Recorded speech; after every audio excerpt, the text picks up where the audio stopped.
안녕하십니까. 토노코 말합시다의 함윤호입니다. 최근에 전 국민을 경악하게 한 소위 N번방 사건이 잘못된 성인식과 성윤리가 낳은 예견된 참사라는 지적이 일고 있죠.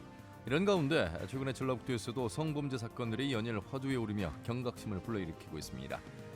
먼저 김제한 중학교에서는 유사 N번방 사건이 발생한 시작했고요. 여자친구를 성폭행하고 음주운전을 하다가 사고를 낸 전북대학교 의대생 사건, 또 동료 시의원을 성추행한 의혹을 받고 있는 정읍시의회 의원 등의 사건의 중심으로 떠오르고 있습니다.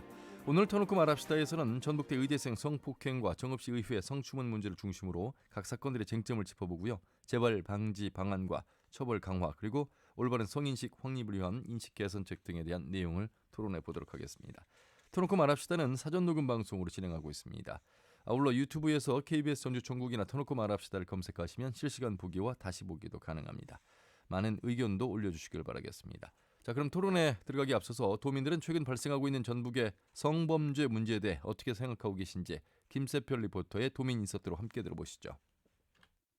전북대 의대생이 여자친구를 성폭행했다는 그 뉴스를 보고 진짜 화가 나죠. 그 피해자들이 얼마나 힘들었을지. 이런 솜방망이 처벌은 법적으로 강력하게 처벌을 해야겠다는 생각도 했었어요. 그런 인성을 가진 사람이 의사가 돼서 그 환자들을 어떻게 대해야 할지 상상이 안 가요. 그런 사람이 의사라는 직업을 감히 가져도 되는지 저는 의구심이 들어요. 김제 중학교 학생들 사이에서 N번방과 유사한 사건이 있었다고, 나이가 어린 그런 학생들인데 그렇게 끔찍한 일을 했다고 하니까 올바른 성이랄지 교육을 좀 더 강화를 해야 되지 않나. 학교에서도 성교육이라고 칭하는 교육이 이뤄지긴 하는데 그거 가지고 예방이 될 것 같진 않아요. 청소년이라고 약하게 벌이 내려지는 경우가 있었잖아요. 근데 그건 저는 아니라고 봐요. 화가 많이 나죠. 여자를 성 대상으로 본다는 자체가 많이 시대가 변했다고 해도 지금까지도 이렇게 여자가 대우를 못 받고 있다는 게 조금 안타깝고, 정읍시도 의원들이 성추행 문제가 있다고 뉴스로 접했는데 높은 자리에 있는데 밑에 있는 사람들이 뭘 보고 그렇게 하겠습니까? 대표 기관인 만큼 도덕적인 걸 많이 보여주고 국민들을 바른 길로 끌어줬으면 좋겠어요. 요즘 우리 사회에서 너무 흔하고 지독하게 이런 일들이 일어나는 것 같은데 부족한 성도덕에 대한 바른 인식을 심어주는 게 중요할 것 같아요. 네, 도민들의 생각하는 전북 성범죄 문제에 대한 목소리를 들으셨습니다. 오늘 두 분과 함께하도록 하겠습니다. 먼저 전주시 인권센터 황지영 인권옹호관, 어서 오십시오. 네, 안녕하세요. 예, 그리고 전북 평화인권연대 최민 사무국장, 반갑습니다. 반갑습니다. 자, 황지영 옹호관님, 어느 여성분의 목소리에서 시대가 많이 바뀌었다 이런 말씀하셨고, 네. 그뿐만 아니라 미투 운동으로 우리 사회가 많이 바뀌었다고 생각들을 하고 계시잖아요. 굉장히 많이 바뀌었죠. 근데 예. 아직 바뀌지 않은 지점들도 많이 있는 것 같은데요. 예. 실은 이제 미투에서 우리가 좀 봐야 되는 건 단순히 여성들이 성폭력을 당했다뿐만이 아니고 그 수없이 많은 여성들이 일상에서 얼마나 많은 차별 경험을 하고 있는가, 그리고 우리 사회가 얼마나 여성들에게 차별의 경험을 일상적으로 만들고 있는가라고 하는 차별의 시스템에 대한 문제이기도 했거든요. 예. 그래서 우리 사회가 여성들에게 가해지는 이 차별과 혐오의 시선에 대해서 좀 더 관심을 가지도록 요구하고 있었음에도 불구하고 여전히 우리 사회에서 좀 변하지 않는 지점들, 그리고 제도가 조금 더 강화되어야 되는 지점들이 있는 것 같고, 최근에 지역에서 발생하고 있는 일들이 또 이런 걸 요구하는 모습을 좀 더 드러내고 있는 게 아닌가라는 생각이 좀 듭니다. 그러니까요. 방송 전에 스마트폰으로 인한 성범죄 이야기도 좀 나눠봤습니다만, 디지털 성범죄 N번방 사건, 우리 지역에서도 참 이 중학교 학생들 사이에서 일어나는 이 사태를 보면서 참 걱정도 되고 안타깝고요. 그렇죠. 이제 스마트폰이 좀 일상화되어지면서 실은 전화기로 사진을 찍고 그 영상을 공유하고, 그리고 이제 그러니까 사진과 영상을 공유하고 나 혼자만 보는 게 아니라 주변에 이 영상을 또 공유하는 과정에서 발생하는 폭력의 문제들이 굉장히 많이 있어요. 이거는 이제 세대 불문이기도 한데요. 이번에 N번방에서 보여지는 것처럼 실은 10대들도 굉장히 많이 있고, 그리고 직업으로도 굉장히 다양한 직업을 가진 사람들, 그 종교인도 있고 막 그렇잖아요. 그렇죠. 그러니까 이제 이게 얼마나 우리 주변에 일상적으로 드러나는 문제들을 우리가 잘 모르고 살았는가라고 하는 거고, N번방에서 보여주는 것도 역시 여성의 몸과 여성의 일상이 어떻게 그 범죄화되고 있는가, 그런데 그것을 범죄라고 느끼지 못하고 있는가라고 하는 걸 보여주는 사건이라고 생각합니다. 최민 사무국장 나오고 네. 계시는데 잠시 후에 이제 우리 지역 사건들 하나하나 살펴보겠습니다만 지금 이런 그 일련에 일어나고 있는 성 관련된 문제들, 네네. 성인지 감수성이 부족하다 이런 말씀도 하시는데 또 뭐 처벌에 대한 얘기도 하겠습니다만 전체적으로 왜 이런 것들이 계속 반복되고 있다고 보세요? 너무 이제 황지원 의원님께서 잘 얘기해 예, 주셨지만은, 그러니까 일상의 공기처럼 이런 것들이 호흡하듯이 예. 자연스럽고 있는데 정작 이 공기가 잘못됐다라고 하는 인식이 굉장히 부족하지 않나. 특히 어, 인권 의식이라고 하는 것들이 당신과 나 모두가 다 사람으로서 같이 공존해야 한다. 그렇죠. 이런 그리고 차별 없이 살아야 한다. 이런 감각인데 이런 감각 자체가 사회적으로 너무나 무디고 그리고 사회적인 체계 안에서 또 작동이 되지 않는 것들이 이런 좀 반복되는 문제들을 만들고 있지 않은가 생각하고 있습니다. 예. 자, 그런 공감대를 함께 좀 만들어가는 그런 사회가 돼야 될 텐데 안타깝지만 여전히 부족한 그런 사회에 살고 있는 것 같습니다. 우리 지역 상황들을 가지고 말씀을 더 나눠보도록 하겠습니다. 전북대 의대생 문제부터 좀 짚어봐야 될 것 같습니다. 뉴스를 통해서 보도해드렸고 결국 이 의대생은 전북대학교에서 제적이 됐습니다. 그렇죠? 네, 네. 예. 이제 좀 많이 알고 계실 것 같은데요. 이제 이 의대생의 경우에는 2018년 9월에 여자친구에 대한 폭력, 이제 저희는 데이트 폭력이라고 얘기하는데 예. 데이트 폭력 중에 이제 신체적 폭력과 함께 성폭력이 있었고 그 사건이 기소가 돼서 징역 2년에 집행유예 3년을 선고받았지만 이제 지금 항소심 또 선고를 6월에 앞두고 있기도 합니다. 예. 이 의대생은 이제 그 진행 과정 중에서 또 음주운전으로 다른 사람의 차를 이제 사고가 난 거죠. 사고가 예, 예. 나서 상처를 입히기도 했고 이때 또 혈중 알코올 농도가 꽤 면허 정지 수준이었다고 합니다.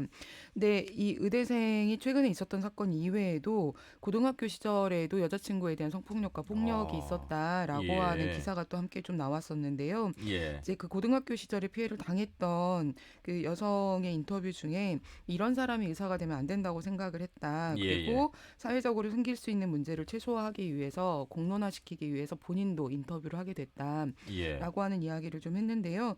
그러니까 이런 일이 발생하는 것에 대해서 특히 친밀한 관계에 있는 사람으로부터의 폭력이나 성폭력이 얼마나 심각하게 또 이 피해자들을 위협하는 문제인지에 대한 사회적 관심도 굉장히 좀 필요한 것 같습니다. 예. 자, 일단은 의대생이라는 그 의사의 직업군 특성도 좀 살펴봐야 될 것 같고, 그리고 그 전에 이제 데이트 폭력, 가까운 사람으로부터의 이 폭력, 성폭력 이 부분도 함께 나눠서 살펴봐야 되겠습니다. 최민선 국장님. 예.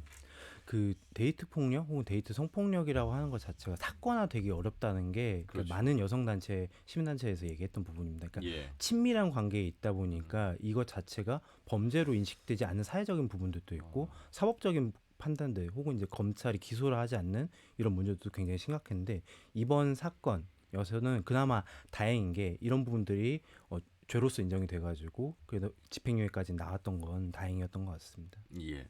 그리고 뭐 이게 의대생이었기 때문에 더욱더 주목을 받았을까요? 어떻습니까? 그런 부분들이 좀 사회적인 공분을 일으키는데 크게 예. 작용한 것 같습니다. 말씀하신 것처럼 다른 피해자도 이런 사람이 의사가 되면 안 된다라는 차원에서 본인이 좀 위험이나 이런 부분들 감수하고 인터뷰를 하셨던 걸로 알고 있고 예.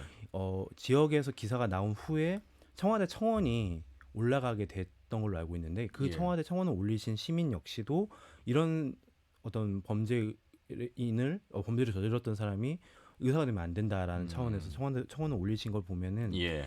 그런 부분들도 굉장히 많이 이 사회적으로 작용이 된 것 같습니다. 예. 그래서 이제 시민사회단체에서도 강력히 요구를 했고 이런 여론 형성 때문에 그랬을까요? 전북대학교가 결국 이제 제적을 결정을 했습니다.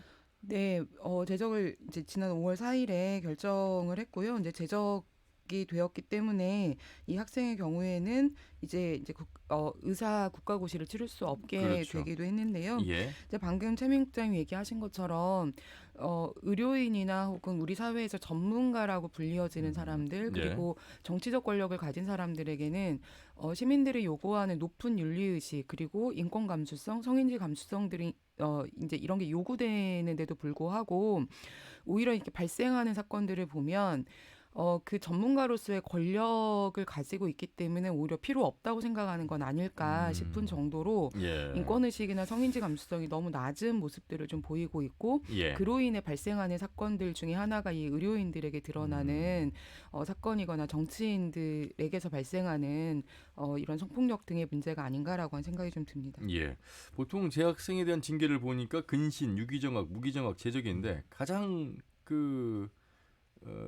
무거운 수준의 처벌이 바로 이제 이 제적이 된 부분도 한번 생각해 볼 일입니다. 그렇죠? 그렇죠. 이제 그러니까 학교를 다닐 수 이제 없다는 그렇죠. 얘기니까요. 예. 근데 이제 좀 사실 아쉬운 것은 이 사건이 2018년 9월에 있었던 사건이었어요. 그러니까 거의 이제 지금 1년 6개월 이상이 지났음에도 불구하고 학교에서 이제서야 제적 결정을 한 것에 대해서는 굉장히 좀 아쉽다라는 생각이 저는 좀 있고 학내에는 다양한 기구들이 좀 있거든요. 뭐 예. 인권센터도 있고 성희롱 성폭력 문제를 다루는 업무 담당자들이 있기도 하지만 학교에서 이런 사건에 대한 인지가 부족하거나 혹은 형사사건이 진행되는 경우에는 일단 형사사건의 결과가 나오면 학교에서도 처리하겠다라고 하는 입장을 가지는 경우들이 좀 많은데 실은 중요한 건 형사사건이 처리가 되고 있다 할지라도 우리 학교에서 발생하는 이런 일들을 용납하지 않겠다라고 하는 태도가 그렇죠. 실은 학내에서 발생하는 문제를 예방하고 근절할 수 있는 대책이 될 수 있음에도 불구하고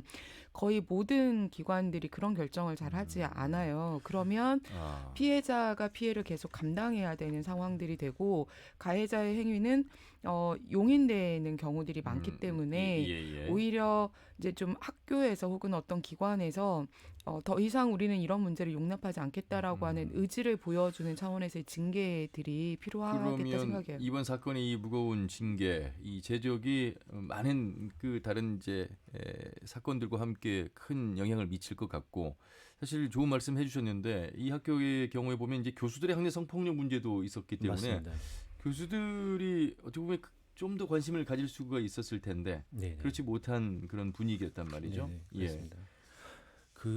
아시겠지만은 이 학교에서 작년에도 그 교수에 의해서 외국인 강사, 외국인 교수에 대한 성추행 문제가 발생했었는데 학교 측에서 굉장히 가벼운 정도의 징계, 그러니까 제가 기억하기로는 3개월 정직이었을 겁니다. 근데 그 자체도 너무 가벼워서 학내 구성원들이 굉장히 강하게 반발을 하고 여성단체, 시민단체들이 같이 결합하면서 좀 더 이 전북대가 문제를 엄중하게 인식해야 한다고 제기를 한 뒤에 징계가 받게 되었습니다. 그래서 엄중 징계가 되긴 했는데요.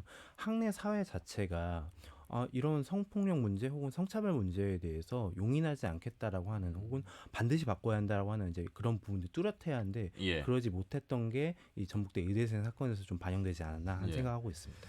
황재웅 의원님, 서전 검사를 시작으로 미투가 벌어졌습니다. 그리고 우리 지역 내 연극계에서도 바로 미투가 벌어졌고 처벌을 이제 받았는데 스승과 제자, 또 동급생, 또 데이트 폭력, 특히 대학생들이 이렇게 그 미투에 동참하기가 어려운 좀 환경이라고 좀 봐야 됩니까?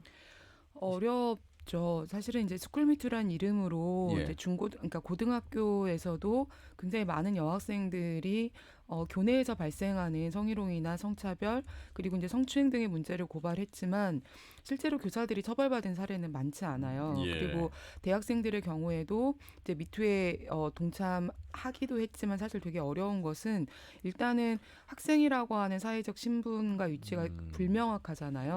그리고 지금 이제 이 의대생 사건이나 이제 앞서 교수 사건에서처럼 가해자의 신분은 대체로 좀 확실해요. 그리고 가해자의 미래를 걱정하는 시선도 굉장히 많습니다만 오히려 피해자가 이것을 고발했을 때 혹은 드러냈을 때 훨씬 더 불이익을 받을 수 있는 경우들이 많은 거죠. 그래서 대학생들의 미투 동참은 이제 그런 사회적 환경이 얘기하기가 어렵게 만들고 오히려 사회적 낙인이나 그 피해자에게 오히려 피해를 더 가중시키는 말들이 학내에서 더 많이 발생하기 때문에도 어렵지 않은가라고 하는 생각이 좀 듭니다. 불이익도 불이익입니다만 그 이후에 그 사건으로 인해서 벌어진 2차 피해, 3차 피해 또 본인이 공개되는 부분들 상당히 조심스러운 부분입니다. 그리고 그것이 장래 취업하는 데 미치는 뭐 여러 가지 것들이 다 피해자 입장에서는 걱정거리가 되겠습니다. 그렇죠. 굉장히 그런 부분, 그러니까 2차 피해도 굉장히 심각한데요. 근데 예를 들면 학교 다니면서 내가 고발해야 되는 대상이 대체로 이제 선후배, 동급생, 예, 예, 교수님인데 졸업 이후에도 졸업생들 이제 그 동료들 사이에서 제가 예전에 학교 다닐 때 저랬었지, 예. 쟤 저런 일 있었어라고 하는 꼬리표가 계속 붙어 다닌다라고 하는 거예요. 예. 그래서 그 이후까지를 생각하면 차라리 내가 그냥 조용히 있고 그게 이제 이후에 내 취업이나 지역사회에서 활동이나 이후에 이제 내 직업을 가지는 예, 활동하는 다양한 그 영역에 영향을 끼치는 것을 고려하지 않을 수 없다라고 하는 이야기들을 이제 피해자들이 하기도 합니다. 전북대 의대생이 관련해서 한 가지만 더 질문드리겠습니다. 네. 진해상 국장님. 우선 뭐 제적이 됐으니까 네. 의사의 국가시험 치를 수 없습니다만 네. 이 학생이 다시 수능을 치러서 의과대에 입학할 수는 있죠. 가능합니다. 예. 그렇게 되면 의사가 될 수 있는 길이 열리겠군요. 맞습니다. 실제로 그 기억하시겠지만 2011년도에 고대 의대생들이 집단 성추행에 독일 그렇죠. 집단 예, 예. 성추행했었던 걸 기억하실 텐데 예, 예. 그 가해자 중 한 명이 이제 실형을 받고 이후에 다른 학교의 의대에 진학해서 의사 시험을 치르고 의사 자격을 딴 걸로 알고 있습니다. 그래서 예. 그 부분에 대한 사회적 공분도 한번 한 몇 년 전쯤에 발생을 했고 심지어 이 가해자가 자기의 그런 부분들을 숨기고 다른 예. 병원에 인턴으로 들어갔다가 인턴이 취소된 사례도 있었습니다. 2014년 고대 의대생의 한 명이 2011년 사건이었습니다. 예, 네, 2020년에 인턴에 합격했다고 나오네요. 네, 맞습니다. 예. 네. 그렇군요. 자, 그래서 뭐 청와대 게시판에 많은 글들이 지금 올라온 것 같습니다. 의료인의 어떤 특정지여서 말씀을 참 하기는 그렇습니다만 누구보다도 사회적으로 그 존중받고 사회적 지위로서 인정받는 그런 직업군 그리고 많은 환자들을 다뤄야 될 이 의료인의 면허에 대해서 많은 사회적 논의가 좀 필요하다는 목소리를 내고 있죠.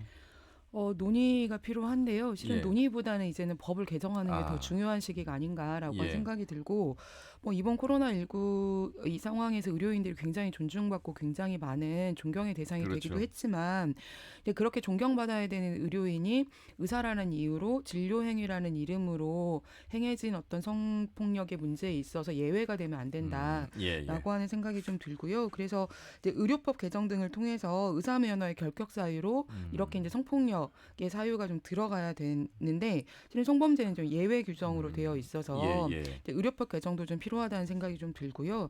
그리고 그 전공의와 관련한 그 법이 있더라고요. 수련환경 개성이나 지위 향상을 위한 법률이 있는데 역시 전공의 혹은 전공의로서 자격을 취득하기 위해서 수련받는 사람들에게도 이런 성희롱이나 성폭력의 문제가 있으면 수련을 더 이상 받지 못하도록 하는 과정이라든지 예. 혹은 이제 이 수련의들을 지도하는 병원에 대한 적극적인 좀 제재 조치들이 이 법률에 좀 포함이 되도록 개정되어야 할 필요가 있겠다라고 하는 생각이 좀 듭니다. 예. 국회에 계류되어 있는 6개 의료법이 있는데 이 개정이 20대에서는 어려워 보입니다. 자, 그러면 이번에는 전주 성폭력 예방치료센터 권지현 센터장을 연결해서 또 다른 말씀을 들어보도록 하겠습니다. 센터장님 안녕하세요. 네, 안녕하세요. 예. 자, 전북대 의대생 성폭행 이야기를 좀 나눠봤는데요. 네. 처음 이 사건이 어떻게 알려지게 된 겁니까? 이 사건은 4월 22일에 청와대 국민청원으로 강간폭행 음주운전 의대생 의사되면 안 됩니다라는 글이 올라오면서 언론에 알려지게 됐습니다. 예. 그리고 그 기사를 접하고 인권단체 및 여성단체, 시민사회단체 등이 이제 함께 대책 논의를 시작했고요. 예. 자, 뭐 많이들 이 사건에 대해서 뒷이야기들을 좀 하고 있습니다. 이제 처벌도 이야기합니다만 가해 학생이 의대생이고 지역의 유지의 뭐 손자다. 이런 이야기들이 좀 퍼져나가서 그래서 더 피해 여성이 용기 내기가 어려웠을 것이다. 이런 힘든 측면이 있을 것이다. 이런 이야기를 합니다. 실제로 그런지요? 네, 아무래도 이제 모든 성폭력이 사실 고소가 쉽지 않은 현실이긴 한데요. 예. 그 중에서도 이런 친밀한 관계에서 일어나는 사건은 신상을 다 알고 있다는 점, 그리고 이제 애정이 좀 혼재되어 있어서 예. 더욱 어렵습니다. 그리고 이 사건처럼 가해자 측이 가진 권력이 또 이렇게 많은 경우에는 더욱 쉽지 않은 결정을 했을 거라고 보여집니다. 예. 자, 지금 뭐 재판 결과에 불복하면서 다음 달 6월에 이제 항소심이 열릴 예정인데 요 진행 상황은 어떻습니까?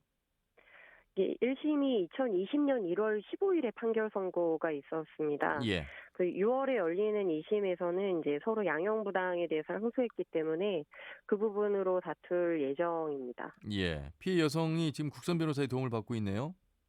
네, 지금 피해자를 대리하는 피해자 국선 변호인하고 함께 도움을 받고 있고요. 이제 저희와 같은 단체에서는 이제 2심에서 가해자를 엄중 처벌할 수 있도록 예. 시민들의 의견도 함께 좀 전달할 생각입니다. 혹시 가해 의대생의 고등학교 시절 추가 피해 의혹이 제기된 점, 이 새로운 국면을 좀 제시할 수 있을까요?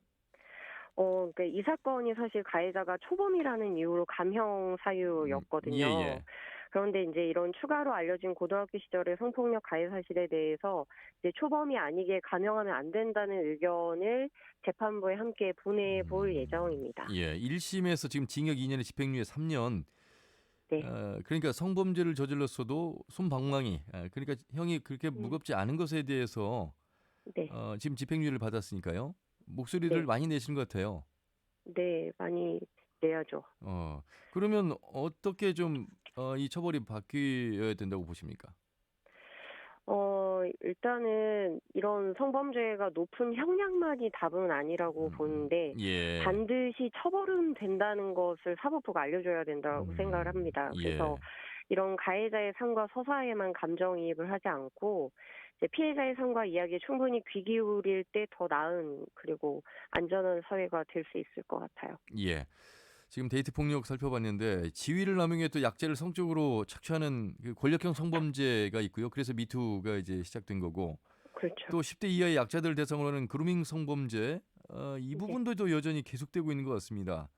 네. 전라북도의 상황도 좀 살펴봐 주시죠.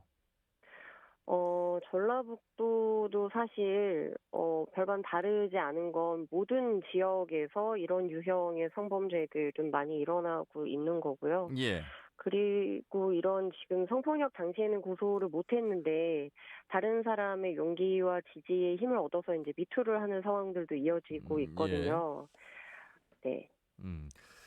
그 뭐 여러 그 이제 사건들을 좀 이제 또 뒤에서도 다루겠습니다만 이번 의대생 사건으로 인해서 의료법의 개정이라든지 뭐 국회에서 좀 해야 될 일들이 많습니다. 국회 계류돼 있는 6개 의료법도 그렇고요. 도민과 사법부에 뭐 하실 말씀이 좀 있으실 것 같습니다. 일단은 의대생이니까, 그러니까 예. 미래가 창창하니까 감형이 되는 일은 없어야 된다고 생각하고요. 그리고 피고인이 반성했다라고 하는 것이 과연 누구를 위한 반성이었는가를 잘 살펴봐야 될 거라고 보고, 또 여성을 성적 대상으로만 보지 않도록, 그러니까 동등한 시민으로 대할 수 있도록 교육부를 비롯한 도민 모두의 노력이 필요할 것 같습니다. 예, 말씀 잘 들었습니다. 고맙습니다. 감사합니다. 네, 전주 성폭력 예방치료센터의 권지연 센터장과 말씀 나눠봤습니다. 자, 이제 다른 내용을 또 살펴봐야 되겠습니다. 전북대 의대생 성폭행과 정읍시의회 성추문 문제로 함께하고 있는데요. 전북평화인권연대 최민 사무국장 그리고 전주시 인권센터의 황지영 인권원관 두 분과 함께하고 있습니다.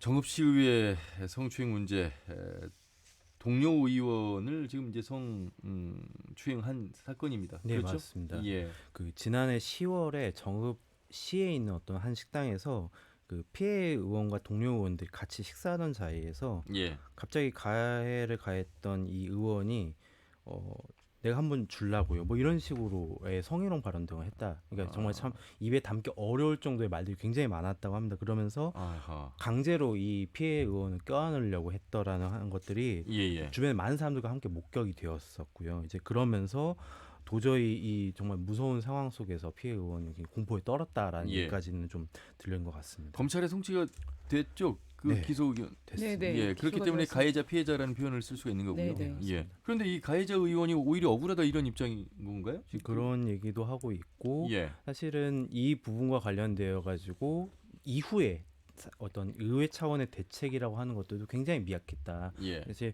다른 지역의 기초지자체 의회 같은 경우는 이 성폭력 문제로 인해서 혹은 성희롱 문제로 인해서 발생했던 상황이 있으면 예. 그 후에 윤리특위라든지 혹은 사후적인 절차를 거쳐서 제명이나 이런 절차를 밟기도 했었던 사례가 있습니다. 예. 근데 정읍시 의회는 오히려 이 사건에 대해서 마치 함구하는 것처럼 아하. 침묵하는 자세처럼 나오고 있어서 예. 시민사회단체들이 굉장히 공분했던 걸로 알고 있습니다. 그 황재용 의원님, 네. 그 지방의회에서 이런 이 사건이 많이 터지고 있는데 그 뭐 윤리위원회도 있고 그런데 거의 뭐 제대로 이루어지지 않는 모습을 지금 저희가 보고 있고 네. 전라도 의회에서도 여성 의원들이 동료 의원들의 성희롱 발언에 대한 미투 발언도 있었는데 네, 네. 그 여전히 일어나고 있습니다. 정읍시 이 의회 사건 어떻게 보십니까? 굉장히 미온적 대처에 사실 좀 이해가 잘 안 되고 특히 최근에 윤리특위를 또 열지 않겠다라고 하는 결정도 한 걸로 알고 있는데 예. 그러니까 이 시의회는 주민의 대의기구잖아요. 그렇죠. 그러니까 이제 지금 우리 사회가 특히 미투 이후로 인권 감수성, 성인지 감수성이 굉장히 요구되고 있음에도 불구하고 주민들의 이런 어떤 요구를 받아서 의정 활동을 해야 되는 시의회가 이 문제를 오히려 지금 아무런 대처를 하지 않고 이 의원 이제 가해 의원에 대한 의정 활동을 계속 그냥 이제 방치하고 있거나 혹은 두 지금 피해자 가해자 의원이 함께 의정 활동을 하도록 하고 있는 상황 자체는 예. 굉장히 좀 심각한 문제이다라고 하는 생각이 들고요. 정치를 하고 있는 여성들이 경험하는 이런 차별과 성폭력, 성희롱의 문제도 사실 굉장히 심각한데 그러니까 정치를 같이 하고 있는 의정 활동을 같이 하는 동료라는 인식보다는 예. 여성인 거죠. 여성. 의원이라고 하는 인식이 실은 이런 성적 농담이나 혹은 어떤 성적 접촉의 행위들을 아주 자연스럽게 아무렇지 않게 하고 그냥 농담이라거나 예. 나는 친밀감을 위해서 그냥 하는 행동이었다거나 별거 아닌데 정치하고 이렇게 의정활동하는 여자들이 이런 예. 것도 이해 못하는 상황이다라고 오히려 변명하게 만드는 게 아닌가라는 생각이 들어서요.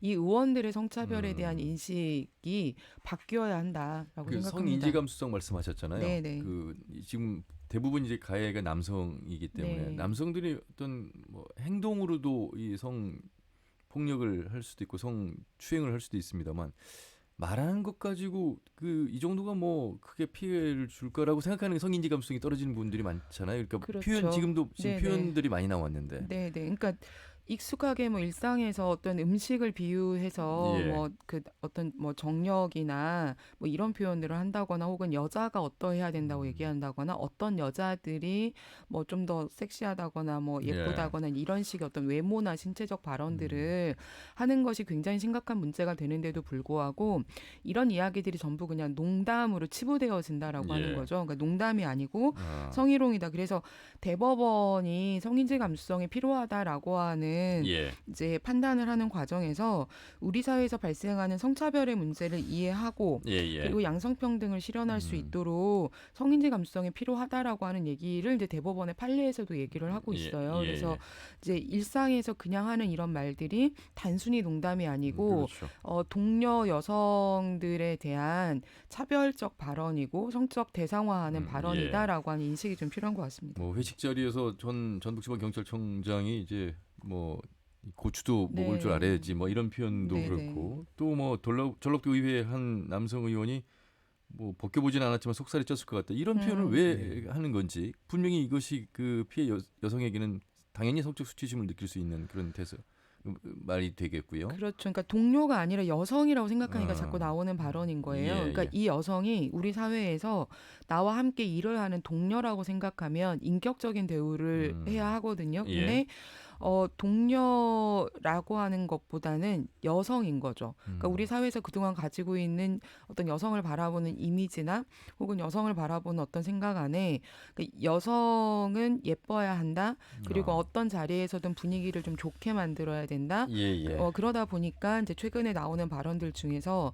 여성의 외모를 얘기하거나 혹은 여성의 어떤 신체적 부분에 대한 특정 신체에 대한 발언을 한다거나 예. 이런 경우들이 자꾸 발생하는 것 같습니다. 예. 자, 정읍시 의회 같은 경우는 말이죠. 최민 국장님. 네. 두 의원이 같은 상임위에서 지금 활동을 네, 하고 있었기 맞습니다. 때문에 네. 그 피해 여성 의원의 경우에 2차 가해, 3차 가해를 느끼면서 지금 생활할 수밖에 맞습니다. 없었고 의정 활동을 할 수밖에 네, 없었지 맞습니다. 않았나 이런 생각이 들어요. 그래서 사실 시의회가 이 사건을 인지하게 되었고 예. 그렇다면은 이 정읍 시민 사회도 굉장히 강하게 그런 2차 가해, 3차 가해 문제들에 대해서 피해가 계속 발생할 수 있으니 그렇죠. 이런 적극적인 대처를 해야 한다고 요구했음에도 불구하고 예. 아까 말씀드린 것처럼 윤리특위 자체도 열리지 않겠다. 고작 아. 그거 하나 결정한 게 예. 이 사건이 진행되는 그럼 동안 어떻게 있던 하겠다는 거였습니다. 거예요? 윤리특위 이런 기구를 통해서 이야기가 돼야 될 텐데. 네. 그럼 뭐 서로 이해하고 끝나는 겁니까? 뭐 그런 차원으로 얘기하지 않았을까 좀 굉장히 좀 한심하게 지금 시민사회가 느끼고 있는 게 그런 예. 부분들일 것 같습니다. 그러니까 검찰이 고소를 했겠죠. 네. 그렇죠. 그러니까 앞서 이제 의대생 사건에서도 그 이야기를 했는데 정읍시의회도 수사가 진행 중인 사건이니까 결과가 나오면 아. 결과로 판단하겠다라는 입장을 가지고 있는 게 아닌가라고 예. 하는 생각이 좀 드는데요. 수사기관에서의 결과와 실은 우리 기관에서 발생한 일에 대한 징계는 좀 다른 차원의 문제입니다. 그러니까 이미 이제 이 부분에 대해서도 대법원은 그러니까 특별한 사정이 없는 이상 기관에서 취한 어떤 징계는 사법적인 결정과 별개의 문제이다라고 예. 하는 이제 판례를 또 가지고 있고요. 그리고 수사기관의 판단은 조금 더 범죄 사실에 해당하는지 여부를 보기 때문에 더 구체적인 어떤 그 개연성을 가져야만 하지만 예. 기관 안에서 징계를 하기 위해서 판단하는 경우에는 그러니까 어떤 사실이 있었다라고 하는 정도의 개연성만 가지더라도 예. 종합적인 상황을 판단해서 충분히 징계를 할 수 있고 그것은 수사기관의 결정이 무죄라고 판단을 하더라도 기관에서의 징계는 그렇죠. 별개의 문제이다라고 예. 하는 판단을 하고 있어요. 그런데 여전히 이제 정읍시의회가 이 문제에 대해서 적극적인 조치를 취하지 않고 있는 것은 이 피해자의 피해를 오히려 더 가중시키고 가해자의 행위를 용인하고 별거 아닌 것처럼 보는 건 예. 아닌가라고 하는 심각한 그러니까 우려를 가집니다. 누가 봐도 법원의 판단은 판단대로 기다리고요. 네. 이 의회 안에 윤리특별위원회라는 게 있기 때문에 네, 맞습니다. 이걸 통해서 이야기를 나누면 되는 것인데 네, 네. 그 자체를 하지 않는. 그래서 3월 9일부터 37차례에 걸쳐 정읍시청 앞에서 A 의원의 사과와 의원직 사퇴를 요구하는 그런 피켓 시위를 지금 벌인 거 아니겠습니까? 그럼에도 불구하고 그렇죠. 예. 그럼에도 불구하고 주민의 대의기구인 시의회가 주민들의 요구를 묵살하고 있는 거죠. 예, 자 그래서 이번에는 정의당 정읍시위원회 유석기 위원장을 연결해서 좀 더 자세히 살펴보도록 하겠습니다. 위원장님 안녕하세요. 네, 안녕하세요. 예, 자 정의당뿐만 아니라 시민과 지역 단체들도 강력 대응의 목소리를 내셨습니다. 현재 상황은 어떤지요? 네, 성추행 시원 검찰 고소가 된 지 3개월이 지났습니다. 예, 정읍시의회가 가해 의원의 오만한 안일한 대처로 시민들의 분노 지수만 높아져 가고 있는 상황입니다. 예, 지금 사건이 2월 중순에 언론에 의해 지역에 알려졌는데요. 저희 정의당 정읍시위원회에서 기자회견을 열고 당시 가해 의혹 의원에게 진실을 밝힐 것을 요구했고 예, 정읍시 의회에 조속한 윤리특위 개최와 성범죄 재발 방지 대책을 촉구한 바 있습니다. 예, 그리고 지금 전국 시민단체 15곳이 모여 만든 정읍 시민단체 연대회의에서도 연달아 기자회견을 통해 문제 해결을 촉구한 바 있습니다. 예. 그래서 지금 현재 시민단체에서는 아침마다 정읍시청 앞 피켓 시위를 벌이고 있는데 오늘이 46일째입니다. 아하, 그렇군요. 자, 그러면 현재 궁금한 점은요. 가해 의혹 의원과 피해 의원 어떻게 지금 이 의정 활동하고 있습니까? 상임위는 분리가 됐습니까? 예.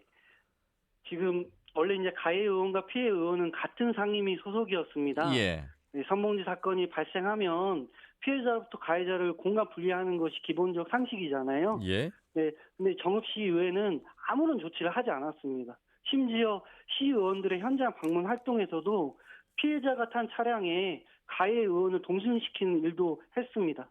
시의회의 성인지 감수성이 최악임을 스스로 자인한 꼴이었는데요. 예. 4월 27일 윤리특위 구성이 부결된 날 시의회 일정 마지막 날이었는데요. 예. 마지못해 가해 의원의 상임위를 변경하는 것을 보고 이제 실수를 금할 수 없었습니다. 아. 뭐 크게 달라진 점은 없네요. 그러니까 상임위 예, 정도 분리가 된 거 말고. 예. 지금 현재 가해 의원은 최근 뉴스 인터뷰에서 사과할 일이 아닌 것 같다라고 말했습니다. 예. 지금 버티기로 일관하고 있어서 매우 안타까운 상황입니다. 그래서 아까 말씀하신 윤리특별위원회가 이제 부결된 부분, 그렇죠? 네. 그 부분을 보면서 더 분노를 하셨을 것 같고. 네. 의회 차원의 진상조사는 그러면 그 뒤로는 뭐 이루어질 수 없었겠군요. 예, 전혀 없습니다. 이번 사건을 성추행이 아닌 성추문으로 바라보는 이 지배적인 시각 속에서 예. 수사기관의 법적 판단을 기다려야 한다는 아. 이유로 아무것도 하지 않고 있습니다. 의결 정족수 과반을 이제 얻지 못했다 이런 말씀이신데 예, 그렇죠. 정읍시 시간은- 의회 의원이 17분인데 네, 예. 가해자가 이제 더불어민주당이고 네, 예. 현재도 그렇습니까? 지금은 이제 탈당한 탈당을 했죠. 상태입니다. 그런데 대부분이 12분이 더불어민주당이기 때문에 같은 당의 의원이어서 감싸기라고 봐야 되겠습니까? 왜 이 부분이 이런 과반을 얻지 못했을까요? 같은 당의 의원으로서 감싸기이기도 하고 예.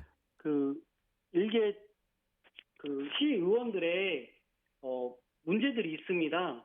예를 들어서 모 의원은 지금 정읍시 출렁다리 관련해서 재판을 진행 중에 있고요. 예. 어떤 의원은 저 유럽 연수 중에 흡연을 해서 벌금을 받기도 했고 또 해외 연수 중에 추문으로 의혹 있는 의원들도 있습니다. 그럼 이번 율리트가 통과되면 예. 그 화살이 또 자기들한테 돌아오지 않을까 하는 우려 때문에 반대하지 않았나라는 합리적 의심을 할 수 있습니다. 예. 이거 개개별로 그러니까 의원들의 각자의 어떤 문제들이 좀 갖고 있기 때문에 그 네. 불똥이 나중엔 자기에게 튈 수도 있다 이런 점을 네. 우려해서 윤리특별위원회의 그 구성 여부를 묻는데 반대를 했다 이런 말씀이시네요. 예. 그리고 지금 현재 들려오는 이야기로는 이제 곧 하반기 원구성을 하게 되는데요. 그렇죠. 예. 예, 또 이와 관련해서 눈치 보기를 하는 게 아닌가라는 이야기도 들리고 있습니다. 예. 가해 의원을 보니까 민주평화당이었고 그 이후에 더불어민주당이 입당했다가 얼마 전에 탈당을 했습니다. 네. 뭐 더불어민주당 입장에서 지금 입장을 이제 어떻게 밝혀야 될지는 모르겠습니다만 그래도 어떤 입장은 좀 있어야 될 게 아닐까 이런 생각도 해보게 되는데요. 지금 더불어민주당은 재판 결과가 나오기 전까지 예. 성추행 사건을 인정하지 않겠다는 겁니다. 아하. 예. 지금 민주당 중앙당은 지난번 안희정 충남지사 성폭력 사건이 보도되자마자 예. 2시간 만에 출당 제명 조치를 했었고요. 예. 또한 오거돈 전 부장시장도 즉각 제명에 나섰습니다. 예. 그런데 민주당 전북 도당의 입장은 지금 시대를 역행하고 있습니다. 예. 그 윤리특위위원회 이 구성의 방식을 좀 바꿔야 되겠다는 생각을 해보게 됩니다. 지금 뭐 의원들 스스로가 판단을 하기 때문에 이게 바로 잡히지 않는 부분이 있는 것 같아요.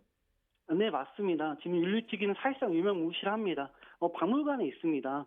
그래서 지금 정읍시 의회 회의 규칙에 의장이 징계 대상 의원이 있을 때 본회의에 보고하고 윤리특별위원회에 회부한다는 규정이 있는데 예. 구성되지 않았는데 회부한다는 문구만 있는 겁니다. 그렇죠. 이런 허점들이 있다 보니까 소집도 안 되고 구성 자체에서 의원들의 반대에 막히는 겁니다.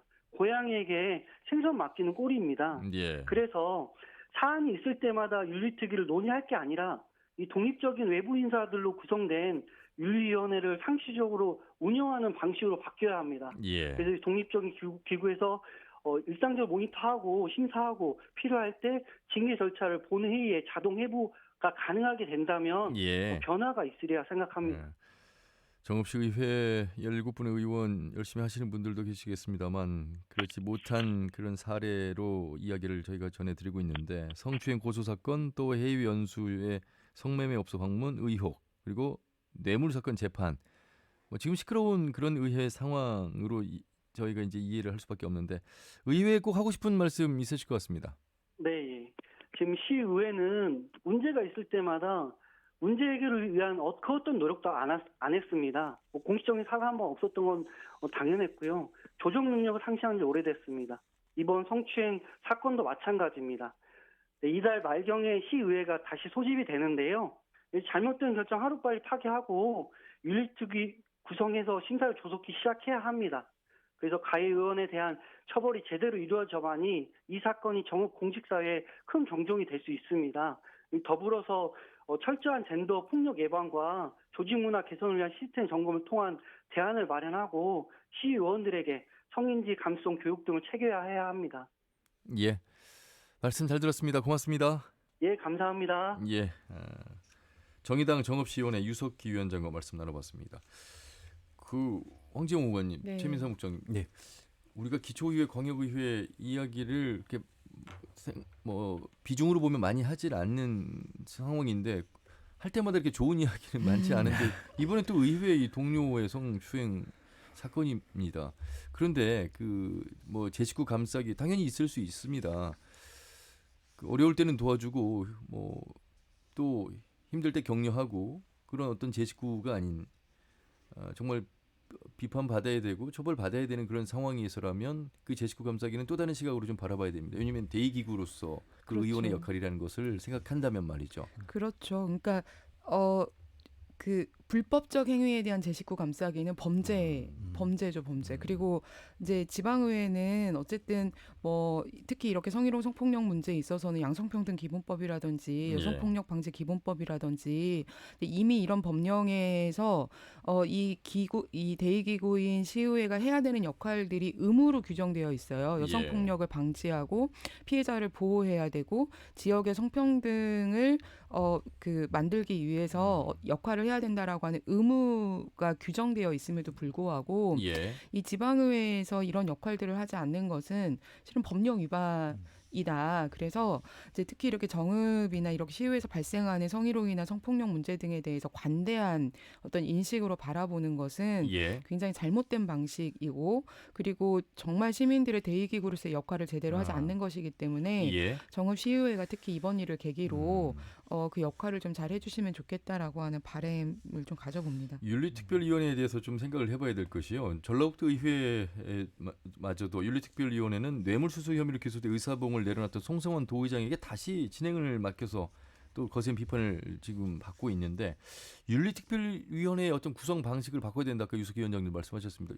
그러니까 의회 의원들이 스스로 할 건가 말 건가를 결정해서 판단한다면 이게 지금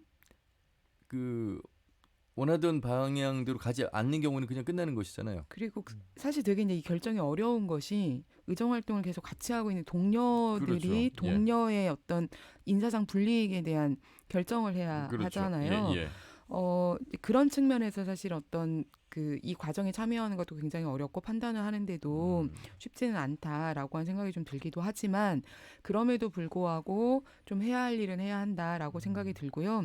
이제 그리고 이런 일이 생겼을 때 의원을 제명하는 것 이외에 실은 조치가 좀 되게 미약해요. 실은 예. 의회에서 할 수 있는 결정이라고 하는 게 너무 미약하기 때문에 특히 의원들에게 발생하는 이런 성희롱 성폭력 문제나 성차별 발언 등에 대해서는 우리가 어떤 결정들을 해야 될 것인가에 대한 논의도 예. 좀 필요하다고 생각하는데 아까 이제 말씀하셨던 것처럼 인터뷰 중에 말씀하셨던 것처럼 기본적으로 의정 활동을 하는 의원들이 성인지 감수성 교육이나 인권 감수성 교육을 성실하게 잘 안 받으시는 예. 게 아닌가라고 하는 생각을 좀 가집니다. 좀 교육을 잘 받으시고 시대가 어떻게 변하고 있는지 그리고 우리가 변하는 그 시대적 감수성에 맞추어서 무엇을 해야 되는지 그리고 그것을 의정 활동 어떻게 반영해야 될지에 대한 예. 고민을 좀 적극적으로 하셔야 되겠다라고 하는 생각이 들어요. 예. 여성으로 보지 마시고요. 동료 의원으로서 함께 보시면 이런 일은 안 일어날 것 같아요. 맞습니다. 그런데 여성으로 보다 보니까 실은 어떤 일이 생기냐면 이제 저도 이제 이야기를 듣다 보면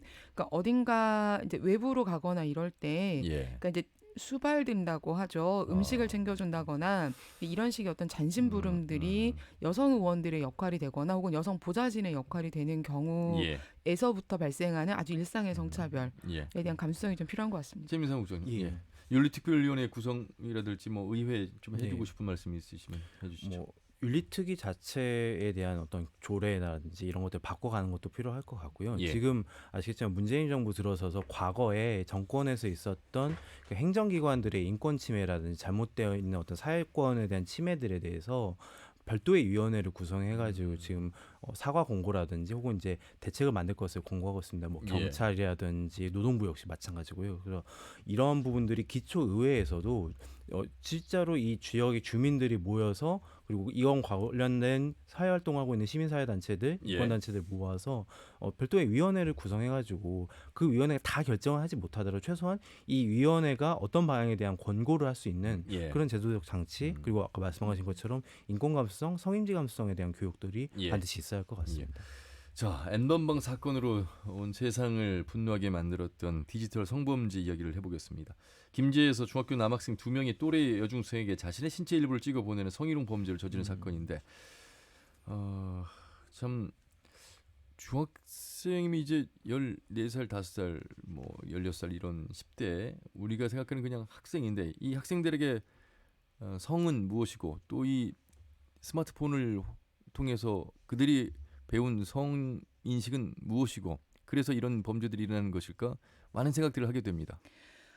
네. 굉장히 사실 안타깝고 심각하고 굉장히 문제야라고 생각하지만 사실 이제 그 이면에 또 어떤 인식도 있냐면 애들이잖아. 아직 어리잖아. 라고 하는 생각이 깔려 있어서 실은 이런 문제들이 굉장히 심각한 범죄 행위이다. 예. 라고 하는 시선보다는 애들 때니까 그럴 수 있지라고 넘어가는 시선, 그러니까 바꿔 얘기하면 그러니까 남성들에게 허용되어 있는 어떤 그 성적인 문화들이 시대가 굉장히 많이 바뀌었음에도 불구하고 여전히 2020년을 살고 있는 10대 청소년 그러니까 10대 남자 청소년들에게도 허용되어지면서 발생이 되고 있는 문제, 그리고 이 문제들에 있어서 역시 사회가 엄중처벌이라기보다는 아직 한참 뭐 크는 나이인데 바뀌겠지. 한때의 문제야라고 바라보는 시선들이 있어서 예. 쉽게 좀 개선이 안 되는 게 아닌가라는 생각이 들기도 합니다. 예. 디지털 성범죄 어제 오늘 이야기가 아닙니다. 어찌 보면 너무 많이 방치해뒀기 때문에 이런 문제들이 계속 터지는 게 아닌가 이런 생각도 드는데 그렇습니다. 디지털 성착취에 대해서 좀 많은 관심을 가져야 되겠습니다. 그 안에서 일어나는 일들에 맞습니다. 대해서 이제 뭐 모르시는 분들도 많이 계시겠습니다. 그렇습니다. 이번 엠버머 사건을 통해서 말이죠. 네, 그러니까 이제 코로나19로 인해서 비대면 관련 이제 체계나 혹은 사회 문화들이 이제 생겨나고 그렇죠. 있는데 얼마 전 언론에서도 그렇기 때문에 이 새로운 문화가 들어오는 것들이 과거 잘못된 문화를 바꾸는 게 아니라 오히려 그대로 적용될 수 있다. 그러니까 지금 엠번방 사건의 경우도 과거같이 어떤 직접적인 성추행이라든지 성폭력을 넘어서서 이제는 디지털 공간에서 비대면의 관계 안에서도 얼마든지 그런 문화들이 적용될 수 있다라는 것들을 보고 있지 않은가 이런 생각이 예. 듭니다. 그래서 기존에 우리가 갖고 있던 성차별적인 문화 혹은 이 차별적인 문화들을 바꿔내고 이런 체계들을 바로잡지 않으면은 계속 재반복되지 않을까 이런 생각이 많이 듭니다. 그리고 말이죠. 디지털 성착취에 대한 무관용의 대처 이 부분도 좀 달라져야 될 것 같고 지금 중학생이란 말이죠. 촉법소년에 대한 처벌에 대해서 강화해야 된다는 목소리도 좀 많이 높게 나오고 있어요. 그렇습니다. 아까 그 시민 중에 한 예. 분께서도 좀 그런 부분 강화해야 한다라는 얘기를 많이 하시는데 물론 어떤 부분에 있어서는 양형 기준이라든 이런 부분들 잡아가는 것도 필요할 것입니다. 근데 예. 무엇보다 중요한 거는 이 청소년 분들께서 하시는 어떤 문화라고 하는 게 새롭게 파생된 것이 아니라 기존에 갖고 있었던 한국 사회 안에서 성차별적인 문화에서 기인하고 있다라고 예. 남성은 그래도 된다라고 하는 이 문화 안에서 같이 만들어진 거라고 생각합니다. 그렇기 때문에 이런 것들을 단죄하는 것들 역시도 뭐 필요할 수 있겠지만 강력한 단죄를 넘어서 우리가 어떤 사회로 가야 할 것인가 정말 차별 없는 사회로 가는 것들에 대한 고민을 그리고 실제로 교육 현장이라든지 사회 현장 곳곳에서 실행하는 것들이 더 중요하지 않을까 이렇게 생각하고 있습니다. 예. 그 성인지 감수성이라는 표현을 오늘 계속해서 많이 써주셨는데 사실 이런 감성은 그러면 언제 생기는 것일까? 교육이라는 것이 그래서 중요할 텐데 우리는 학창 시절 성 교육을 얼마나 받았고 그 많은 대화를 얼마나 나누었던가 생각해 보면 그리 많지 않습니다. 그렇죠. 많지 않고요. 실은 교육은 그러니까 지적인 학습에 의한 교육도 있지만 예. 실은 살면서 그냥 배워지는 것들이고 그리고 특히 성교육은 학습에 의해서 배워지는 것도 있지만 그냥 태어나서 사는 과정에서 배워지는 문화적 학습의 영향이 예. 굉장히 크다라고 하는 생각이 좀 들어요. 그래서 근데 이제 교육부가 이제 이런 문제들에 대응하기 위해서 성교육 일상화를 위해서 성교육 표준안이라고 하는 걸 만들었는데 예. 이게 이제 문제는 그 교육부의 성교육 표준안에 앞서 계속해서 문제라고 얘기하고 있는 성역할 고정관념을 강화하는 내용들이 굉장히 많습니다. 예를 들면 성폭력에 대처하기 위해서 이 교육안에서 내놓고 있는 이야기는 이성 친구와 단둘이 있는 상황을 만들지 말아라 라고 얘기를 한다거나 예. 여자는 무두에 약하고 남자는 누두에 약하다라고 하는 굉장히 왜곡된 문제가 되는 정보들을 주고 있다거나 혹은 성폭력을 예방하기 위해서 유난히 조건 좋은 알바는 안 한다. 유난히 조건 좋은 알바는 믿지 않는다라고 하는 식의 굉장히 얼토당토 않는 예. 내용들이 좀 들어가 있기도 하고요. 그리고 뭐 남성은 성에 대한 욕망이 충동적으로 나타난다라고 하는 표현들이 좀 드러나 있기도 합니다. 그래서 이런 식의 성역할 고정관념을 강화시키는 또 학습의 내용들은 더 심각한 문제를 드러날 수밖에 없고 그리고 이제 학교에서 교사들이 역시 이런 성역할 고정관념으로부터 벗어나서 학생들을 대해야 하는데 그렇지 않은 문제들이 학내에서 성희롱이나 성차별의 문제들 혹은 예. 이런 발언들을 계속 지속시키면서 스쿨미트를 또 계속 드러나게 하는 게 아닌가라고 하는 예. 생각이 좀 들기도 하고요. 이런 문제가 발생했을 때 처벌도 굉장히 중요해요. 근데 처벌과 함께 반드시 만들어져야 되는 대안은 피해자 보호 대책이라고 그렇겠죠. 생각합니다. 예. 피해자 보호 대책이 없는 상황에서의 처벌은 굉장히 무의미한데 좀 무의미하다고 생각하는데 왜냐하면 일단 피해자들이 신고하기가 굉장히 어렵고 그렇죠. 피해자들이 나의 피해를 드러내는 것 자체가 너무나 어렵기 때문에 그렇고요. 예.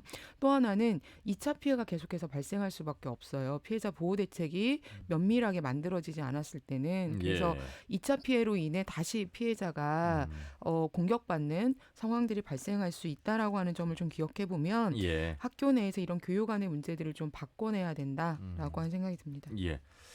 교사들이 받는 성희롱 예방 교육이 1년에 2번의 불관 실정이라고 하는데요. 교육부 자료를 보니까 지난 5년 동안에 성폭행, 성희롱 등으로 징계받은 교사가 무려 686명이라고 합니다.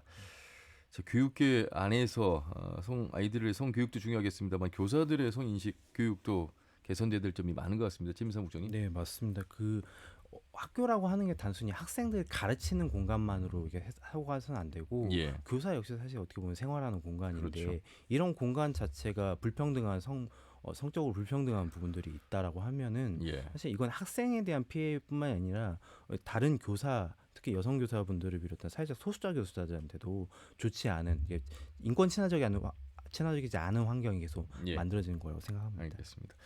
황지영 의원께서 네. 마무리 좀 해주시죠. 그러니까 N번방이나 이런 성희롱 성폭력 문제가 발생할 때 나는 상관없어. 나는 그렇게 하지 않아. 이제 이런 그러니까 이렇게 말하는 데서 끝나는 게 아니라 보다 더 우리 사회에 남아있는 성차별이나 성역할 고정관념을 좀 살펴보는 계기로 우리가 그 사건들을 좀 받아들였으면 좋겠다. 그러할 때 예. 우리가 살고 있는 사회가 조금 더 인권 감수성, 성인지 감수성이 좀 넘치는 사회가 되지 않을까 생각이 듭니다. 예. 자, 오늘 터놓고 말합시다. 전북대 의대생의 성폭행 그리고 정읍시 의회 성추문 그리고 디지털 성범죄까지 좀 살펴봤습니다. 인권 참 간단한 것 같은데 안 이루어지고 있는 세상이고요. 성인지 감수성 스스로가 한번 생각해 보시고 스스로를 좀 존중하고 상대를 존중할 때 이런 부분들이 개선되지 않을까 이런 생각을 해보면서 오늘 방송 마무리하도록 하겠습니다. 두 분 말씀 잘 들었습니다. 고맙습니다. 전주시 인권센터의 황지영 인권응원관 그리고 전북평화인권연대 최민사 국장과 함께했습니다. 터놓고 말합시다는 다음 주 일요일 오후 5시 5분에 인사드리겠습니다. 함윤이었습니다. 고맙습니다.